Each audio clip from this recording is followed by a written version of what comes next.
Okay, so number 5, C and D. So C asks, find the um, find the coordinates. We need both the X and the Y coordinate, right? Of the point where the line tangent to the curve is horizontal. Now, as soon as we see horizontal, we should think that F prime of X, no, we should think of the limit as X goes to plus or minus infinity equaling 0, right? There we go, it's a little more focused.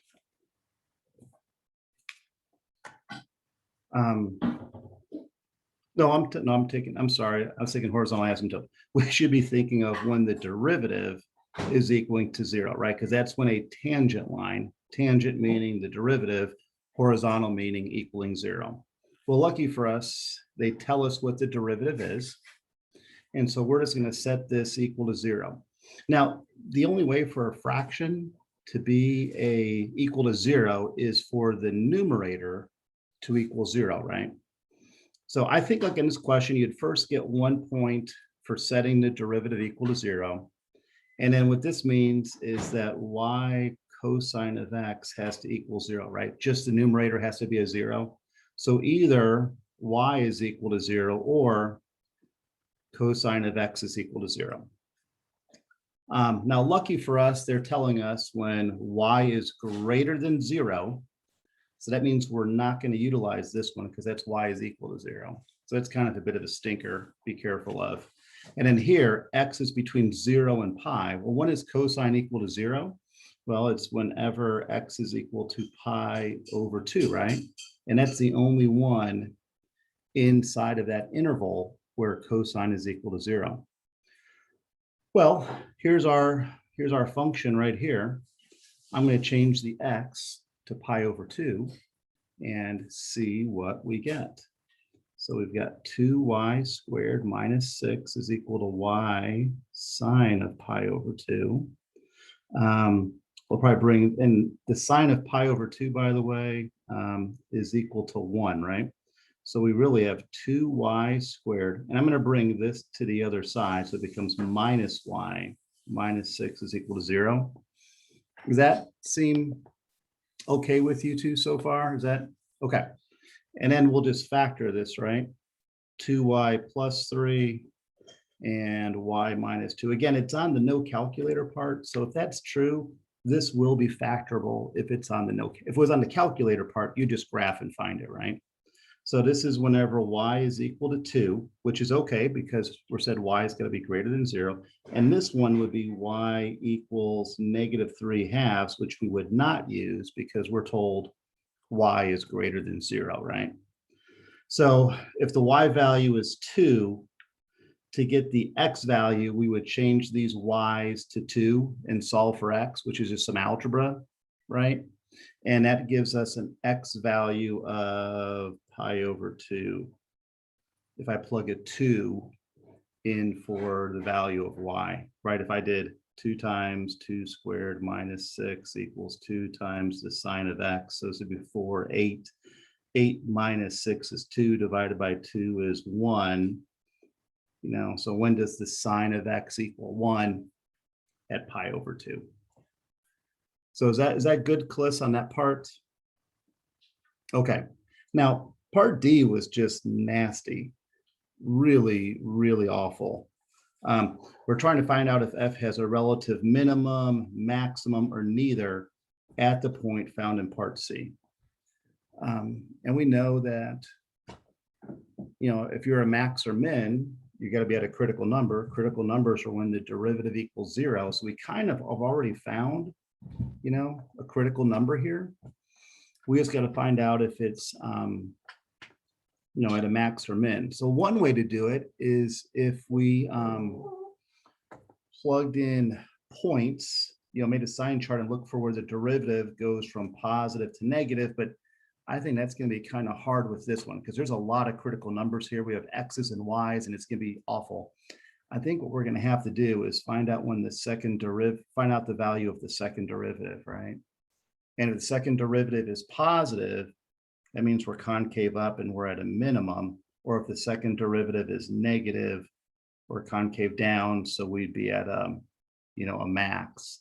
And this one just stinks to find the second derivative. Like this, there might be just enough room on the paper here for it. I'm going to first write out our derivative because they gave that to us.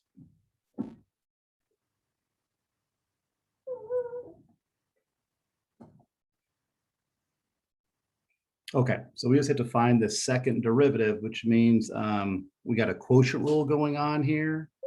There's a product rule in the numerator. It's going to be really awful. And I'm betting they're going to give you 2 points for finding the second derivative on this. This would be just terrible to do. Okay. So our second derivative, well, the bottom is the easy part, right? It's 4y minus sine of x squared. Now we have to do the derivative of the numerator, right? Which is, let's see, it is low d high. Now, when we take the derivative of the numerator, we've got a product rule and a chain rule. Like derivative of the first term times the second term plus the first term times the derivative of the second term. Okay, how does that product rule look to you two? Derivative of the first term, the derivative of y is 1, but I took it with respect to y, not with respect to x, so I had to put a dy dx with it, times the second term plus the first term times the derivative of the second term. Derivative of cosine is negative sine. Okay, so that's the first part, low d high minus high d low. So minus y cosine of x times the derivative of the denominator. Well, the derivative of the denominator would be, let's see, 4 dy dx, right? Minus cosine of x. Wait, Go for ahead, that Brady. first derivative, I'm sorry? isn't there product rule with y of sine of x, cosine of x? Oh, it's 4y minus sine of x. So there's no, Or no, I'm talking about when you're doing the derivative of y cosine. Isn't it product rule? yeah, that's what I did up here. Or but then wouldn't you have negative sine of x, cosine of x? Because like product rule is like the Okay. derivative, So let's look. Are you talking about this first portion or or the just the second? y negative sine of x part, isn't it? Okay. Y negative All right. sine of x and then All right, cosine of x. let's go through it again. The derivative of the first term times the second term, right? And that's okay here. Derivative of the first term times the second term plus our dog's really getting hungry. The first term times the derivative of the second. Yeah, there's my product rule here. I think I've got it right, Braden. Ask your question. I don't think I'm answering what you're asking. Or I'm trying to think because when you do that, because you would have like y times negative sine of x and then plus 1 times, because you have to take the derivative, Okay. right? It's product Yeah. rule. Oh, are you It would talking then- about this second portion here? Or the first part? You're talking about this? I don't know what I'm asking on. Okay, so we've got our quotient rule, right? There's our denominator squared. And on the top, here's the low d high Yeah. minus the high. So minus the high d low here, right? Yeah, that's what I have. Okay. So there's our low times the derivative of the top, which, like you said, is a product rule. Or I'm just confused about the derivative of high. Because it's y times cosine of x. So I'm Right. thinking product. Oh, okay. I see what you're saying now. So right here, right? This part, the derivative of the bottom part, the bottom Or part derivative of is, the top. I'm sorry? The derivative of the top part. Okay, which is Y- here. So here's our low, right? And then the derivative of the top, there's the derivative of y, right? I always like doing the derivative of the first term times the second. Oh no, okay, I'm stupid. Okay, No, you're never mind. not. I got. Are you No, sure? I got. Yeah, I figured out what you Okay, did. okay, okay. Hey, Sarah, we're just looking at number 5 on that free response. Okay, so there's a lot of work in here, right? And now we got to plug in numbers. Luckily, they told us, we know that X, I'm going to write it down here. We already know that X is pi over 2 and Y is equal to 2, right? Because that's the point we obtained in part C. So now I'm just going to go ahead and plug all those things in. The bottom part will be 4 times Y. So that'd be 4 times 2, which is 8, minus the sine of pi over 2. And then in the top, we've got, let's see, 8 minus the sine of pi over 2 times. Now, what's kind of cool is we already know what the value of the derivative is at this point, right? The value of the derivative is 0 because it's at a critical number, right? So I could say this whole part here is just going to be 0 plus 2 times negative sine pi over 2 minus 8, no, y is, sorry, 2 cosine of pi over 2 times 0 minus. All right. I'm hoping all the numbers are plugged in right. Arithmetic is the worst. And we know that like in the denominator here, the sine of pi over 2 is 1. 8 minus 1 is 7. So we have 7 squared here, which we really didn't really need, right? Because we're just trying to find out if this is positive or negative, and anything squared is always positive. So that part really doesn't matter. Okay, the sine of pi over 2 is 1. So 8 minus 1 is 7. Here, the sine of pi over 2 is 1, but now it's a negative. So 2 times a negative is negative 2. Okay, the cosine of pi over 2 is 0. So this is 2 times 0, which is 0. And then 0 minus cosine of pi over 2 is 0. All this work, we get negative 14 over 49, which is definitely less than 0. So we must be at a maximum.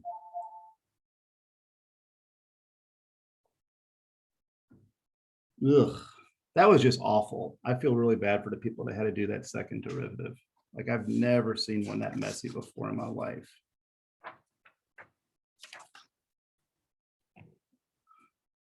Okay. Oh, Braden, what's up, man? Can we use 6 on this one? Because the 6, the next one, because I'm not the best at slope fields, and that's something. Yeah, absolutely. Yeah, let's do the AB number 6 because that's why I wanted to give you. I gave you all both of them because I'm not really sure what's going to be happening.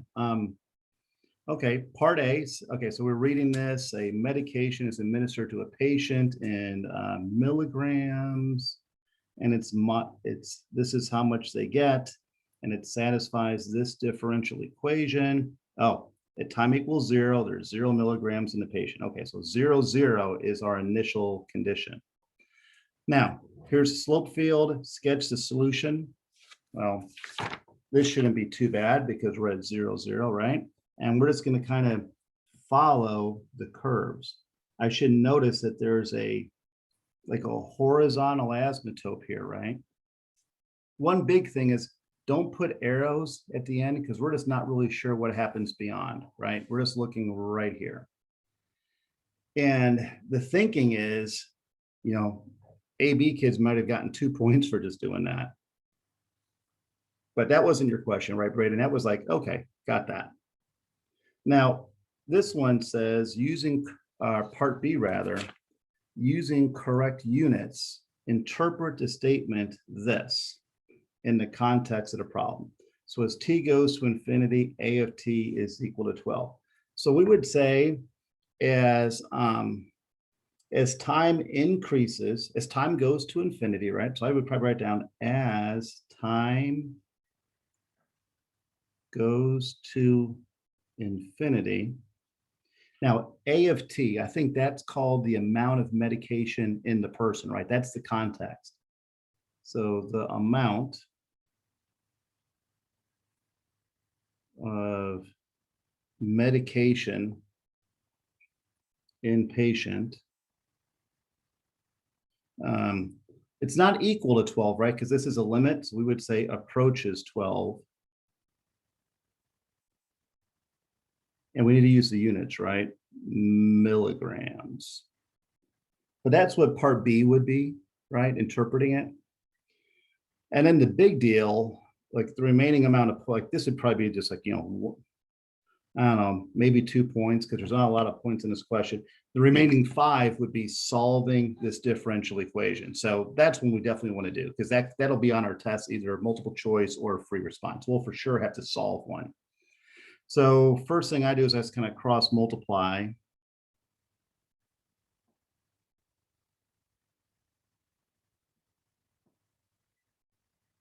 And then I'm like, okay, I got to make sure the Y's are on one side and the T's are on the other. So I need to move this piece to the other side. So that would make this side over here dy over 12 minus y. And I'm going to go ahead and move this 3 to the other side just so there's something over here. Not really necessary, but it's kind of nice to have something on that side just to make it a little less confusing. And then remember, they'll definitely give you 1 point for separating those variables. Now here's where the tricky part comes in when you take the integral, right? Now the integral on the right-hand side is no big deal. That's 1/3 t plus c. But the integral on the left, you got to be careful, right? It's a negative natural log of 12 minus y. And the reason why it's negative, because a lot of people will miss that negative sign, right? The reason why it's negative is that if you were to do the integral, right, of 1 over 12 minus y dy, you would need to do a u substitution, right? So du would equal negative dy. See, there's where that negative sign comes from. So just kind of look, okay, the derivative of 12 minus y, that's gonna be -1. I better make sure. So awful place to lose a point. And I'm thinking they'll give you probably 2 points for finding both antiderivatives. Now we need to solve for this. So, but the first thing I would do is multiply through by a negative to move this negative to the other side, okay? So that gives us this. And a negative times 1/3 t is a negative 1/3 t. And then a negative times c is still a c. The c can hold a lot. Now that we have this, the next thing would be solving for y. We would exponentiate both sides, right? E becomes the base of an exponent, and this becomes the exponent part. And I'm going to kind of keep on writing up here. So when we do that, we're going to be left with 12 minus y is equal to c e to the negative 1/3 t. Questions, comments yet on that? That was a lot of algebra, pre-calculus stuff. Okay, now to pick up the remaining 2 points, we've got to use our initial condition right here. So the answer is, so y is 0 when x is 0.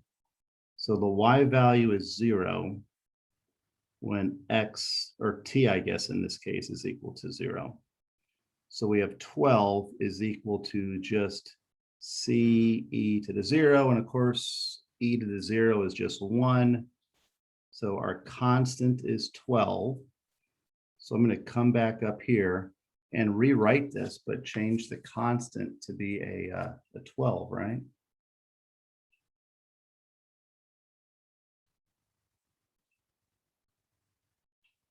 And then we've got to solve for y. So I'll probably subtract 12 from both sides.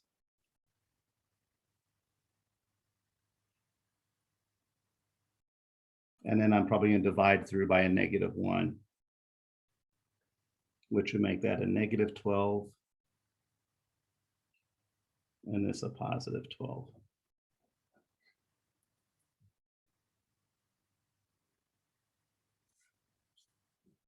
What do y'all think?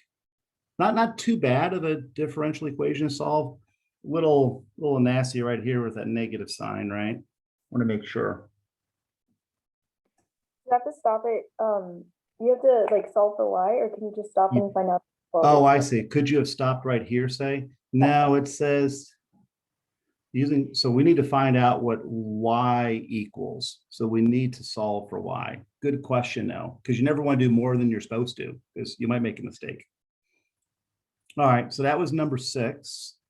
Is there anything else in that free response questions from this year that you all want to do or look at? Yeah, Brayden, go ahead and just pipe in. Could we do D of part 6? Yeah. Oh my gosh, there's a part D. I forgot. There's a second Yes, page. it's on the back. Yeah. Oh, and a friend of mine didn't work it out. That's hilarious. Okay. Okay. A different procedure is used to administer the medication to a second patient. The amount of milligrams of medication in the second patient times T is modeled by this. That satisfies this equation. So we have a second patient, different medication. This is what they're getting instead. At time equals 1, there are 2.5 milligrams of medication in the second patient. Is the rate of change of the amount of medication in the second patient increasing or decreasing when time equals 1? Give a reason for this. So we need to find out if we are increasing or if the rate of change is increasing or decreasing. Well, I think what we're going to have to do is we're going to have to find the second derivative if we are positive or negative, right? Well, I told them, let me think about this. No, I'm sorry. We need to find out if the rate of change, we need to find out if this, right? Because this is our rate of change. Is that increasing or decreasing? Yeah, we need to find the second derivative, right? Because I'm gonna find out when this is increasing or decreasing. So this one's not too bad. Kind of weird they had you do, like on this test, 2 second derivatives of things. Okay, so here's our second derivative. Well, the derivative of 3 is 0. And then we're going to have a quotient rule here, right? So it's low D high, so T plus 2 times the derivative of the top, which is dy dt, minus the top times the derivative of the bottom, which is 1. Okay, now we're going to use this point. We know it's at 1, 2.5. So I'm going to start penciling stuff in. Like we know the time is 1, right? So 1 plus 2 squared in the denominator. Numerator is going to be 1 plus 2 times dy dx. We need to calculate that. Let me leave a blank for right now. The y value is 2.5. Okay, so we need to find what dy dt is at this point. Well, luckily we have dy dt, right?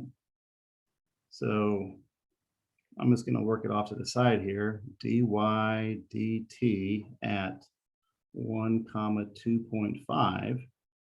Well, that will equal 3 minus the y value divided by t plus 2. So we have 3 minus 2.5 over 3. Oh, really?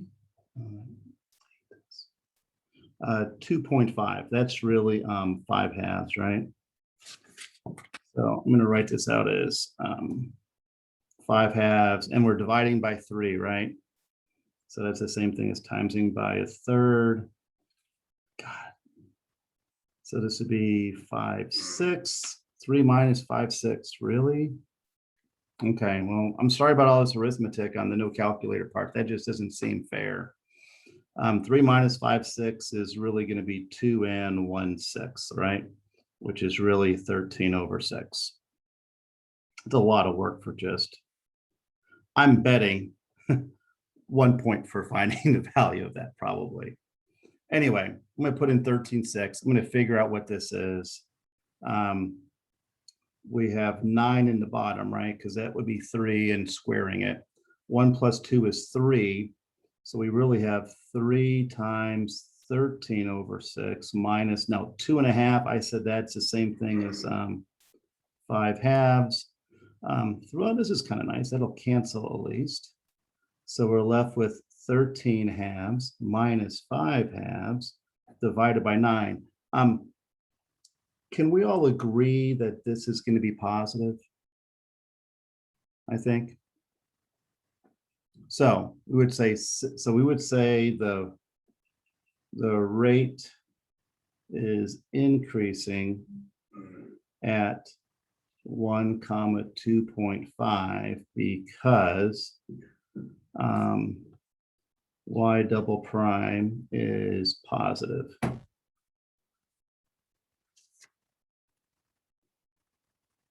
Yeah, that was awful.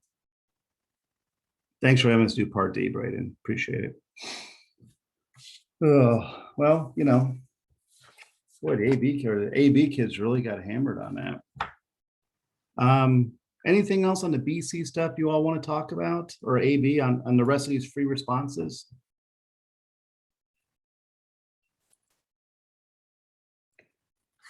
I'm good, thank you. Cool. I know we did number 5, the BC number 5, right, in class with the Taylor polynomial and Euler's method. And I think we did number 6 in class, right, with the limit comparison test and all those. And then, of course, we did number 2, where it was like the formula for speed. God, you've got to know that one, right? And it's like something that we barely even got to talk about, but it was all over this test. All right. Well, I think what we should do then is look at some of these final 5s. The 5 for 5s. This is what we kind of did a lot to practice with the test last year. And what I liked about these ones is there's a lot of like function type notation that I think is going to be over our test a lot and have some questions. So let's do a couple of these. I mean, there's a ridiculous amount on here. Like there's like 14 of them, right? We're not going to do all 14. That's a lot. But I will post the solutions to all of them. I think I've got them already, all of them worked out to number 6. I got to find online where they've actually worked every single thing out. But I thought we could do some of these and, you know, see if that makes sense. Like these hit all different types, you know, graphic, like look at this question, graphical, tabular, Taylor, lots of good like overall review. So let's look. We're given a function here, function f of x, right? And you guys have this, right? Do you guys have your hard copy of this one? Okay, I did put a paper, electronic online just in case, okay? Function, we're told f is continuous, that's good. So this function is continuous. And 3 line segments in a semicircle. So line segments, semicircle, okay. And we're told what g is. Now, my biggest tip for this on the AP, if you ever see a question like this where I tell you g of x is equal to an integral, immediately find the derivative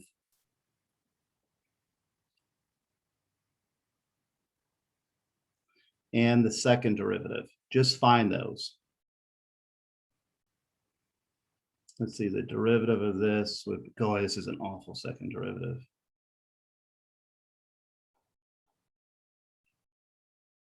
Hold on. You know what, let's not find the second derivative. We'll kind of stay within our bounds here. Is everyone okay with that fundamental theorem? We change the input, right, to match the upper limit and then multiply by the derivative of the upper limit.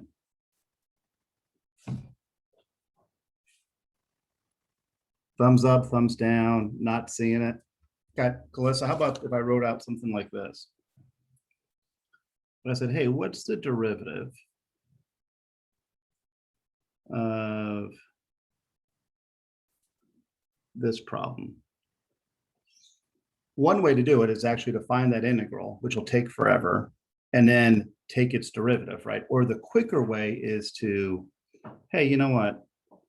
We're going to change all the variables inside of the integrand to match the upper limit. And then we're going to multiply by the derivative of the upper limit. And so that's what this would be. Like if I had, say, x squared plus 3 up here, well, then this would have been x squared, and then this would have been 2x, right? The derivative of that upper limit. Is this in our notebook anywhere? Yeah, this is a fundamental theorem of calculus. Should Okay, have thank you. flattable on it. There's the nice way to think about it too is this. Let's say I had an integral of f prime of x dx, right?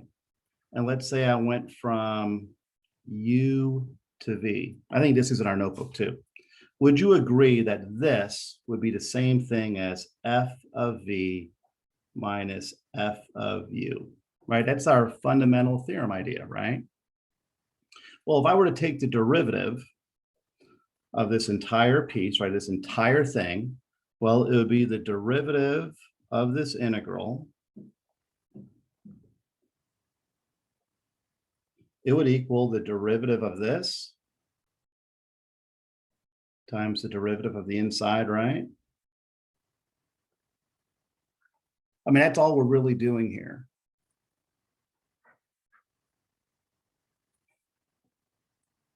That's all we're really doing on this idea. See, like here, this, so what we're doing is just this part right here. We're just trying to get right to here where it's going to be this piece here, but instead of in terms of x, it'll be in terms of the letter v. So we take the letter v and substitute it in for the x, and then I multiply by the derivative of the upper limit, which is v. And I'm not bothered doing this part because this part's going to be 0, right? Because our lower limit was 0. And the derivative of 0 is going to be 0. Gone. Okay. Well, what about on like our paper, g of x, like it's the lower derivative or the lower limit is -2. Oh, okay. So again, this is a number, right? Mhm. So if I was going to go back and think about this idea here, this was a -2, right? And the upper limit was x squared. Right? So if I were to change it to be what we had, right? It would have been f prime of x squared times the derivative of the upper limit, which is 2x, which I think that's what we said it was, right? We said, and then minus f prime of -2 times, now the derivative of -2 is 0, so we don't even bother. It's like, come on. All right. So sometimes we kind of want to do those at the start just because it's just easy to get it in. Now, let's just do this question. H of x is given as this. Find h prime of 3. Well, let's first just find h prime. Does that make sense? Well, h prime would be the derivative of the outside times the derivative of the inside. And that's what I like about these review questions is that they give us a lot of function practice. Now we're not nearly done yet, but all we do is find h prime. Now we're going to find h prime of 3, right? It's equal to f prime of, now x is a 3, so 5 times 3 is 15. 15 minus 9 is 6, right? So if we were to go back to our graph here and find out at 6, what is f prime of 6? Well, f prime of 6 is equal to 1, right? Isn't this a slope of 1? The graph, the copy didn't come out really well, but on the original, you can see my graph lines. It just didn't come through in the copier very well. But we can definitely tell that at this point, the slope is 1. So this is the same thing as 1 times 5. And you can stop right there or just say the answer is 5, right? You don't need to simplify anything. But again, it's just good practice because it's a lot of function notation, right? That's the one thing I'm kind of worried that might happen. Let's look part B here. Evaluate this integral. Well, I think what I might do is if I had this problem, I think I might split it up into 2 separate integrals, right? I think I might break it up to be the integral from -1 to 0 of f prime of 3 minus 2x dx, and then subtract the integral from -1 to 0 of 4. You know what I mean? I think that we might break it up into two separate. Because this one on the right, that's not too bad. The one on the left, there's a little bit of work going on there.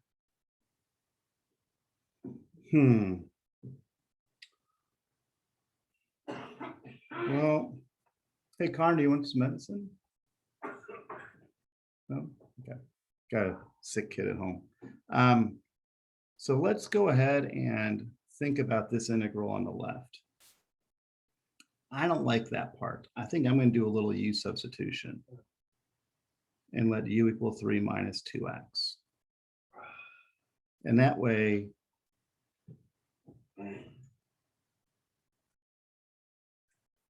now there's nowhere near enough room on a lot of these papers to kind of make it all fit in, just so you know, right? So if I have it here, I think I might move that -2 to the other side, so it's a -1/2. And then I might go ahead and rewrite the integral.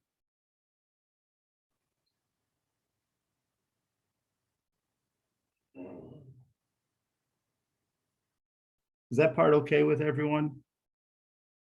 I do need to change the limits though, right? Because right now the limits are in terms of x's, and I really need them in terms of the letter u. So if I plug a -1 in for the x, we get 3 plus 2, which is 5. And if I plug a 0 in for the x, we get 3 minus 0 is 3. Now, kind of glad Cliff asked that question earlier, because now we get to use that theorem right here. This is really equal to -1/2 times f of 3 minus f of 5. Right? Because that's what the integral of f prime is going to be. It's our fundamental theorem. Now I should be working this other side here too, just because, you know, we should try to figure that out. Isn't that going to be subtracting 4x from -1 to 0, right? That antiderivative would be 4x or -4x because of the minus sign here, which would really be minusing 4 times 0 minus 4 times -1. Yes, no. Okay. Now we need to do this part. We're going to read these values right off the graph, right? So f of 3, if I look at it, f of 3 is right here at 2, right? And f of 5 is right down here at -2.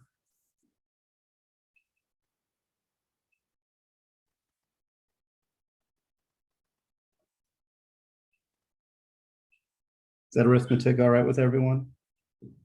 And you know what? I would stop right there. We're not even going to waste our time simplifying that. We'll pretend everything's like a free response. Because that's just arithmetic, right? Okay. Now, nice mix. Write the second degree Taylor polynomial for G about x equals 2. Now, second degree, that must mean that we must take at least probably 2 derivatives, right? So I guess first I should write out, like we'll need to know what, you know, g of x, we already know, right? G of x is equal to the integral from -2 to x squared of f of t dt. And we know what g prime of x is equal to, right? That's equal to f of x squared times 2x, because we did that earlier. Since we're doing a second degree, we're probably going to need to know what that second derivative is. So here we go.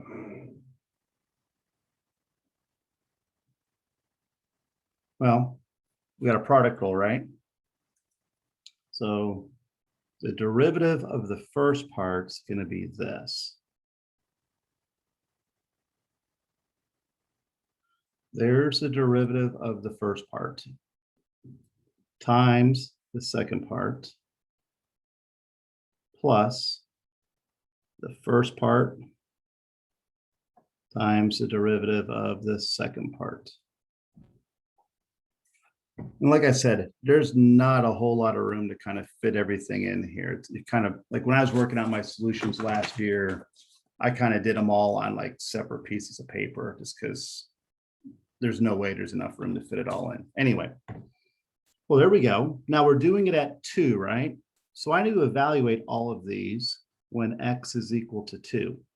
So this first part, that's going to be the integral from -2 to, now we're going, x is equal to 2, right? Well, this says x squared. So 2 squared is 4. So we need to figure out the integral from -2 to 4. F of t dt. For this piece, that's, again, it's when x is equal to 2, right? So 2 squared is 4. So this will be, and then 2 times 2 is 4, right? So this will be f of 4 times 4. And then here, gosh, I really should have done this in a separate piece of paper. Here, this is going to be f prime of 4 times 4 times 4 plus f of 4 times 2. Right, if I'm plugging all 2's in for these x's, right? Well, that's the hard work. Now we get to do some easier stuff like evaluate this integral, right? So from -2 to 4, if I look at this from -2 to 4, so I need to figure out what this area is. Well, this part's a half of a circle, right? So it's 1/2 of pi times 2 squared, right? Because it's the radius is 2. And I think that simplifies just to be 2 pi. And then here, this will be 1/2 times the base times the height, which is just 2. So I think our graphical integral is going to be 2 pi plus 2. So that's what this part is, 2 pi plus 2.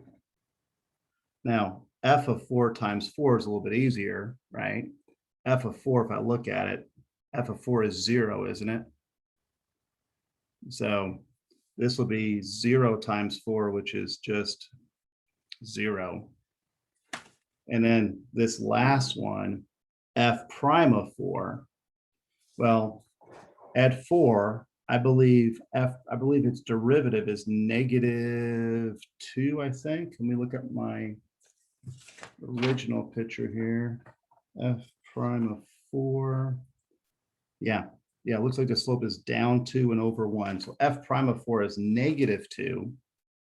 So this will be -2 times 4 times 4, which is 16.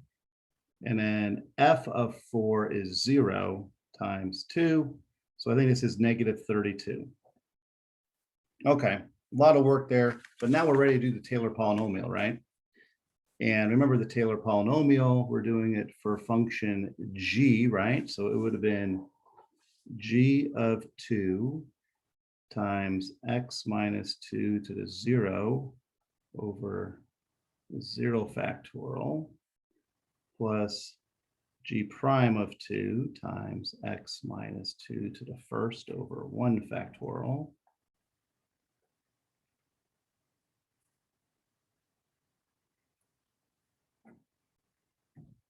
right? That's just our pattern.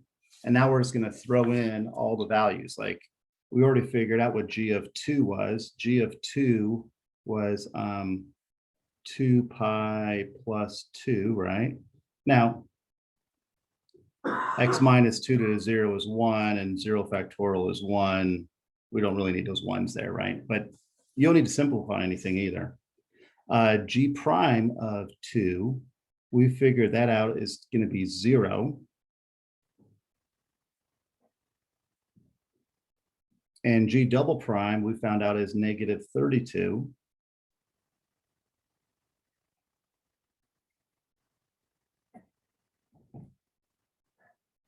And I would just leave it like that. I mean, we could simplify that to make it look nicer, but there's no need.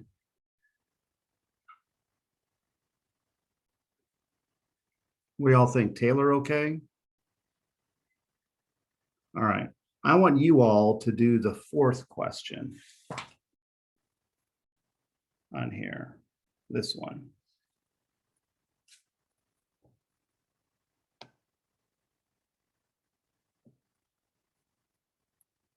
Approximate P prime of 5 using correct new units. Interpret the meaning of that in the context of the problem.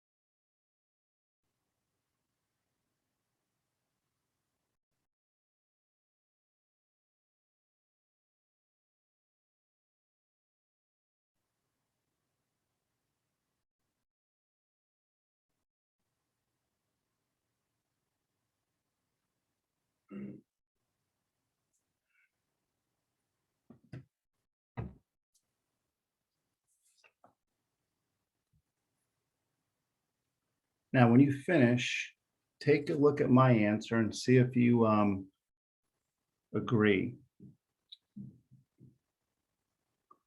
Make sure to take care. Now, I put my units down here, but if I had had the units up here instead, I would not need to include them down here. Make sense? We do need to use this word increasing, right? Because that derivative is positive. Cool. All right. If I said the rate of people entering the school is increasing, would that be right?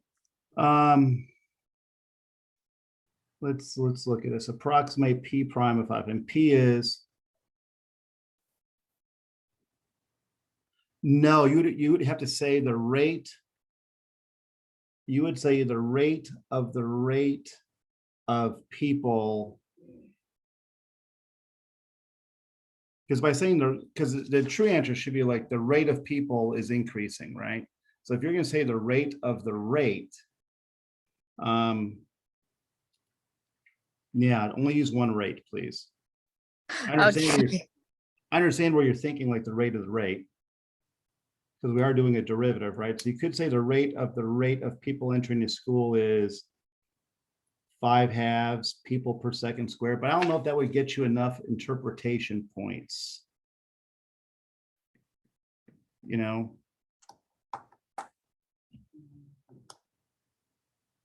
the rate.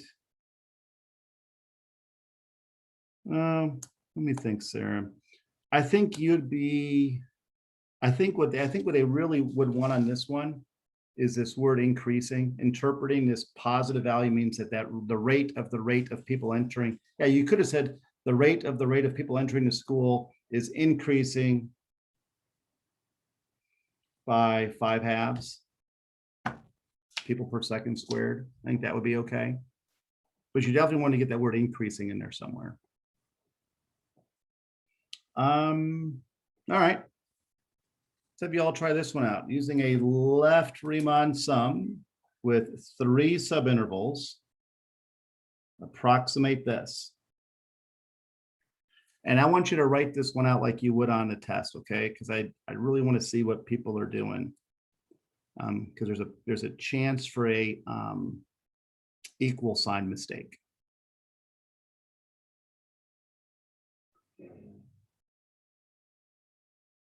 And then don't forget, using correct units, interpret the meaning.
So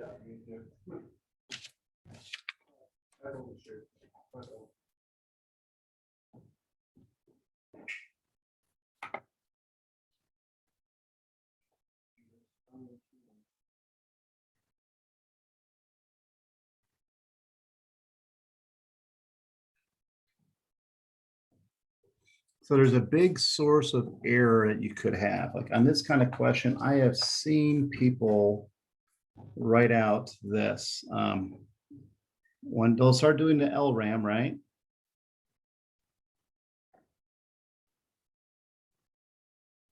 And they'll say that equals, what is that?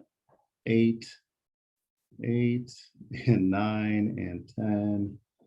They said it equals 27, and then they go ahead and divide by 6. And you're like, no, this part here equals 27. So what you should do is, you don't really need to write out this piece on the left. I kind of like doing it, but you do want to have your 1/6 out in front of your LRAM, so you don't make any equal sign mistakes, because it's a common mistake to do the LRAM and you say it equals 27, which equals 27 over 6. Like, those things don't all equal each other. So try to do that. It does say interpretation, so it's the average rate of people entering the school from 0 to 6 seconds, right? Because our limits have 0 to 6. Cool. So I like these ones because it's like, there's only 5 questions and they ask like a huge range of all these calculus ideas. Really good practice stuff. As you look through them, we could do any of these. I mean, we don't have to do like the ones I'm picking. Like, is there anything in this package that's like, Mr. Flynn, could we do like day number 3, number 5, or as you're looking through these? And I'll post the answers for like the first 6 for sure.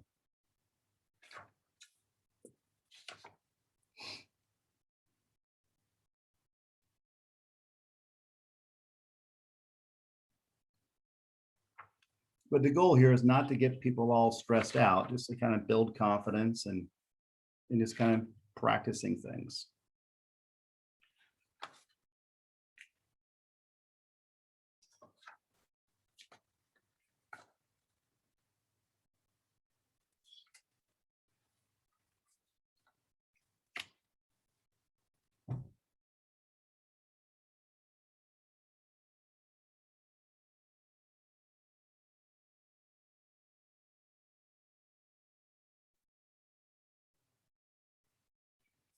I've got a barbecue class that I got to go do tonight for a while. I was trying to think if it'd be better for you all to work on them and then, you know, let's meet back later. I'm trying to think. Yeah, because I'm gonna be going till, like, I won't be home till about 9:30. But would you all want to meet up at like 9:30 just to talk about stuff, or is that just kind of getting a little too much? If it's too much, it's okay, because you've done a lot of review work already.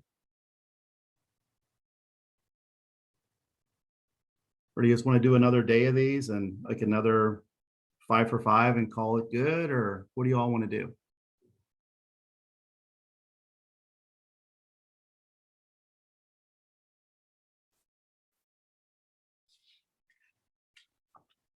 All right, well, I've got a favorite on here actually, and it is, I think it's day number 3. Let me check and make sure. Yeah. I like day number, if you guys want to do day number 3, and then we'll kind of say, hey, this is good. Okay. Okay, so day number 3, they give us a function of f of x, right, a graph, and they give us a table of g and g prime, and they tell us that f is defined and continuous, except when x equals 3, and we can tell that definitely we're not continuous when x is 3. Portion of the graph of f of x is shown. And then they're also saying when x is bigger than 7, so when we get beyond 7, there's actually this really weird function for function f. Kind of weird. All right. We're told g is differentiable and values for g and g prime are shown. Okay, so now the first one. Write an equation of the line tangent to G at x equals 3. Well,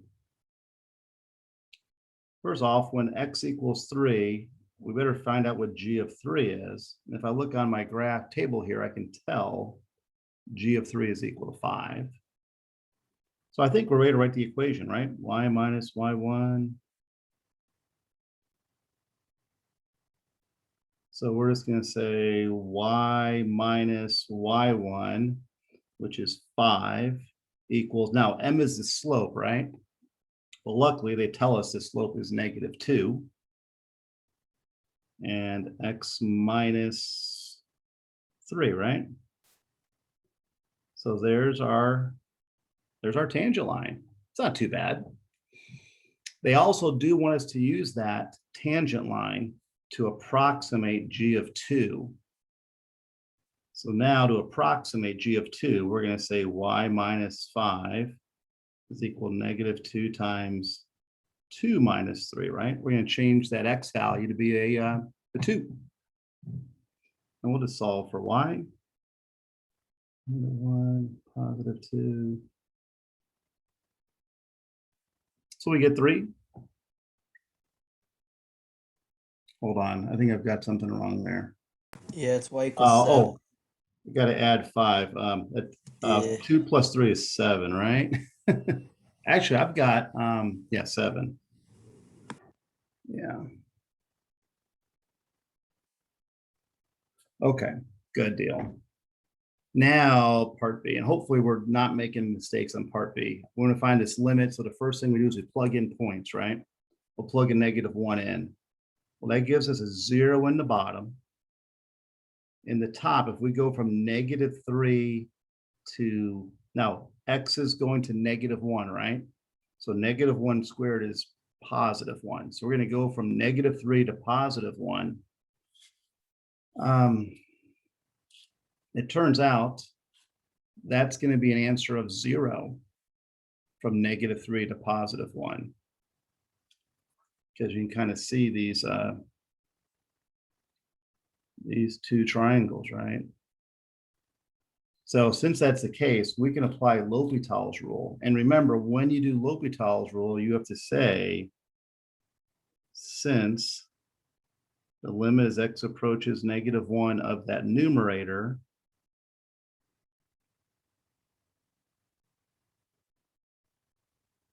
is equal to the limit as x approaches -1 of the denominator, which equals 0, L'Hopital's applies.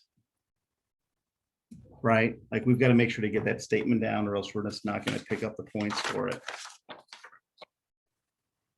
And then you're just going to do L'Hopital's rule, right? Don't forget to keep writing that limit, right? Well, the denominator is pretty easy. That's 3x squared.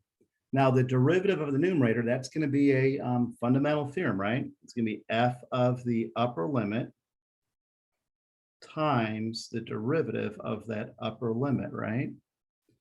So this is a bunch of times we've seen this now. Cool. All right. So now we're just going to use our the graph and figure out what's what here, right? As x goes to -1. So I think the denominator is going to be 3, right? Because -1 squared is 1 times 3 is 3. And the top, it's going to be f of 1, right? Because -1 squared is 1. And it's going to be times a -2, right? Because we're approaching -1. And an f of 1 is 1. So we have 1 times -2 over 3, which is -2 thirds. But no need to simplify, right? Because free response, no need to. Okay, continuity, this third question. P of x is going to be equal to these things. And the question is P continuous? Now we know if things are continuous, there's 3 things that has to happen. The limit as x approaches 3 from the left has to equal the limit as x approaches 3 from the right, right? Which means the limit exists. Also, P of 3 has to exist. And by the way, these two things have to equal each other, right? Those are all three parts. But generally on these piecewise, since we've got a greater than or equal to here, all we really have to do is show that first part, show that the limit does exist, because the function does exist as well because it's greater than or equal to. So we're going to find a limit as x approaches 3 from the left, which means it's going to be f of x, g prime of x. And hopefully that will equal the limit as x approaches 3 from the right, which would be 4 f prime of 3 minus 3. Okay. So as we approach 3 from the left, it'd be f of 3, right? And I think f of 3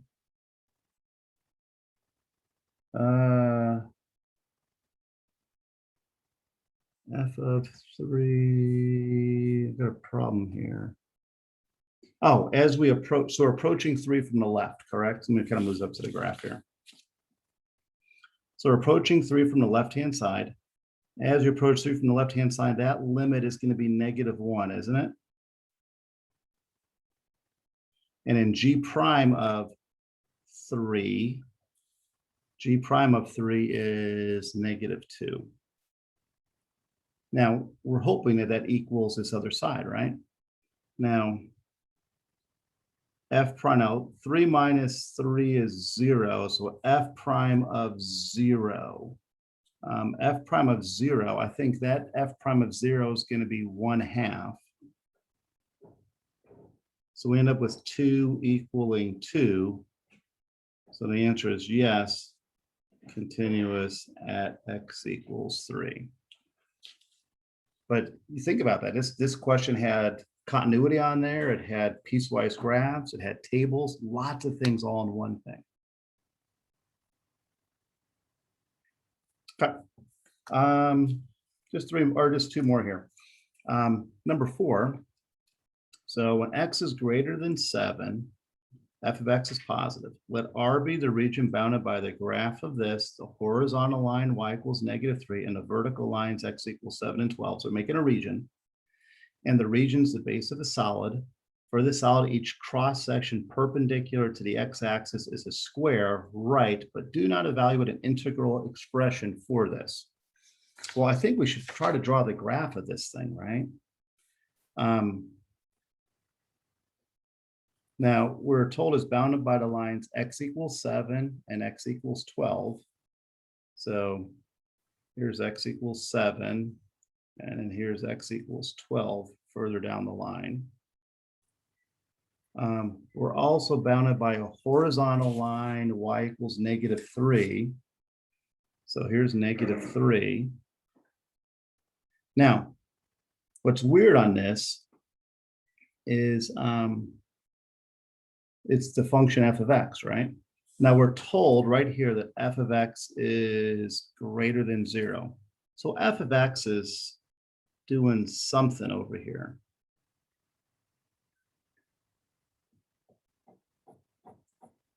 We have no idea what f of x really is.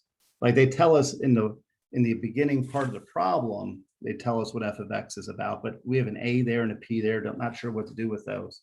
But in terms of the graph, we're going to be bound by -2 or -3 rather, on the left by 7, on the right by 12, and on the top by f of x. So this picture really helps us out a lot. Now, our cross sections are squares and they're perpendicular to the x-axis. So all of our cuts will be like this, right? And for our square, I think whatever S is, the area is equal to side squared. Well, how tall is this? Well, top minus bottom, right?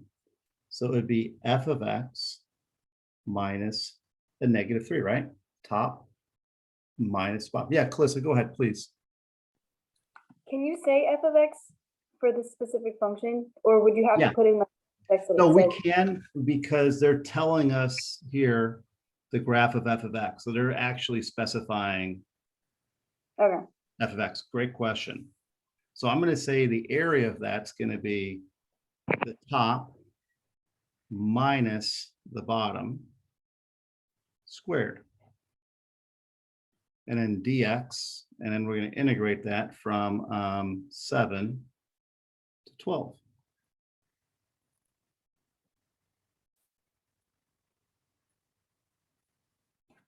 What do you think of that?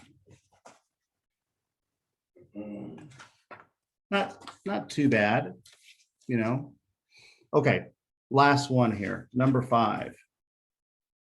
Okay, so they're telling us for when x is greater than 7, b of n is going to be this. For what value of p does this converge? Now we're summing up all of the b's, right? Now, so we're trying to figure out this thing, the sum from n equals 7 to infinity of b sub n.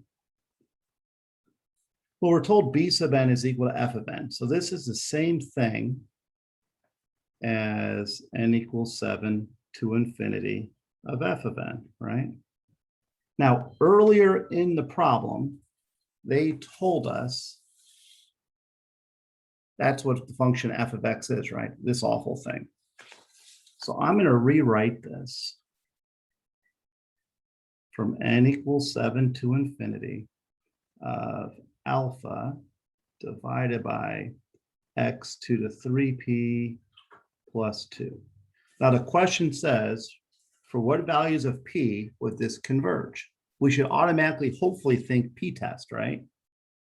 And p-test will converge as long as the power, right, 3p plus 2 is greater than 1. As long as the power is greater than 1, we converge. So we just got to solve for p.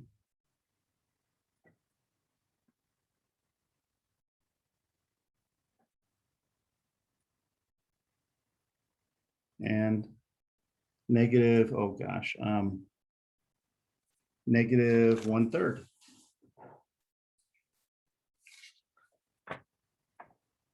Or is it 2/3? Power's got to be greater than 1. On my key I posted, I think I had negative 2/3. I got to fix that. Because isn't this right? We solving.